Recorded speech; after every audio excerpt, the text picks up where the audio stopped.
Hi, and welcome to the Tradebox video on creating an integration with Amazon and Tradebox. Okay, so the first thing we need to do is we need to set up some credentials so we can get Tradebox and Amazon connected with each other. We do that in the Amazon Seller Central page by choosing Settings, User Permissions, scroll down and choose the Authorize a Developer button, and then pop in Tradebox. And the next thing it's asking you for is Developer ID. Quickest way to get that is go to our website, which is tradebox.co.uk.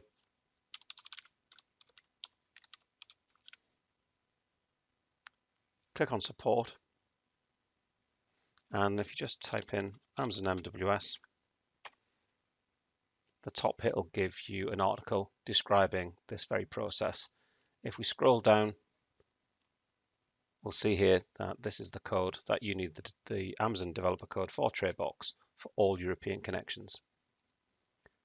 Pop that in the developer ID box, click on Next, accept the terms, click on Next, and you'll be presented with a set of credentials. Take a note of those, and then we're going to pop them into Tradebox as we set up the channel. Okay, let's move over to Tradebox. So this is Tradebox, it's a blank copy. We can see we've got no orders, we've got no products, we've got no customers, and we have no channels. So the channel page is where we're going to start with, and this is where we're going to create a connection to Amazon. Okay, one important note here is before we do look at this, if we go to configuration and preferences, you'll see that our inventory is set to Tradebox. So we've chosen Tradebox to be our master inventory system. You can choose your account software. Currently that is Sage 50 and 0, or you can choose not to have any products or inventory at all. This has a big bearing on how the software operates and the choices made when you first install it. Okay, so let's go back to channels. Let's create that connection. We click on New. From the drop-down list, we can choose either Amazon or Amazon FBA. This is a merchant account, so we're going to choose Amazon. Click on Next. It then needs a name. I'll just call it Amazon UK. And then you've got to choose the Amazon platform you want to connect to. Okay, and based upon that choice, it will dictate what the currency is.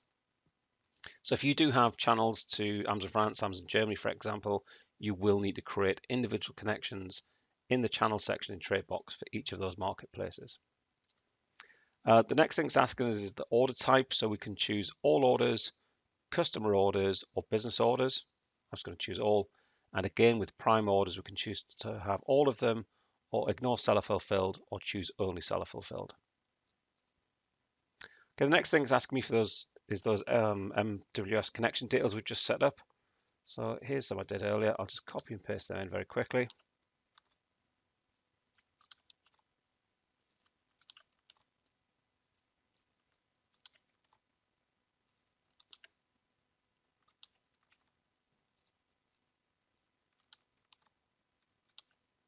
Click on Next. It's then asking me about the billing address. So the billing address isn't presented to us.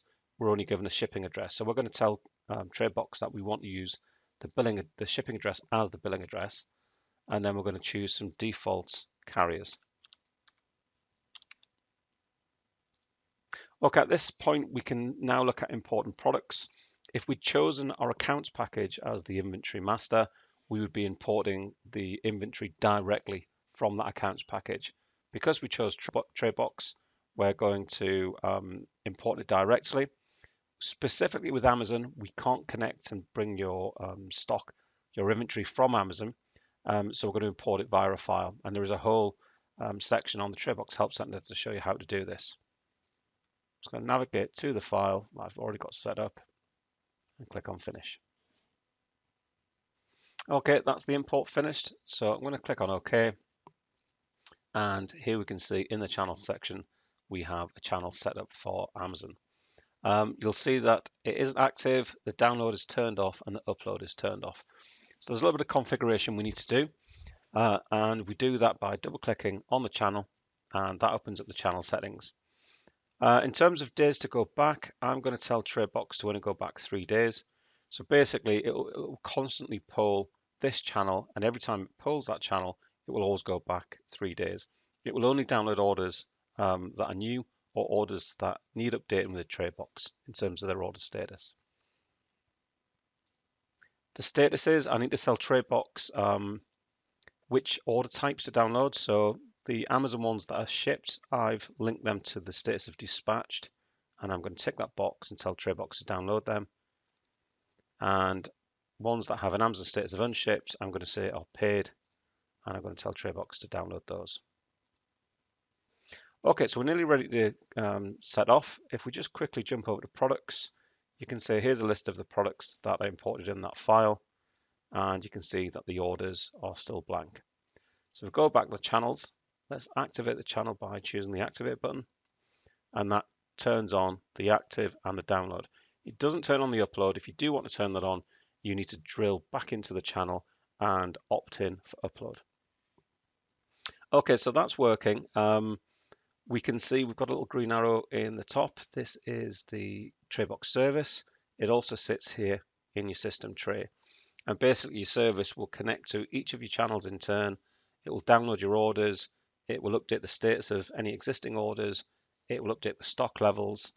If you've got it integrated with an accounts package, it will also pass your data into your accounts package, and then it will pass your stock levels back up to the channels.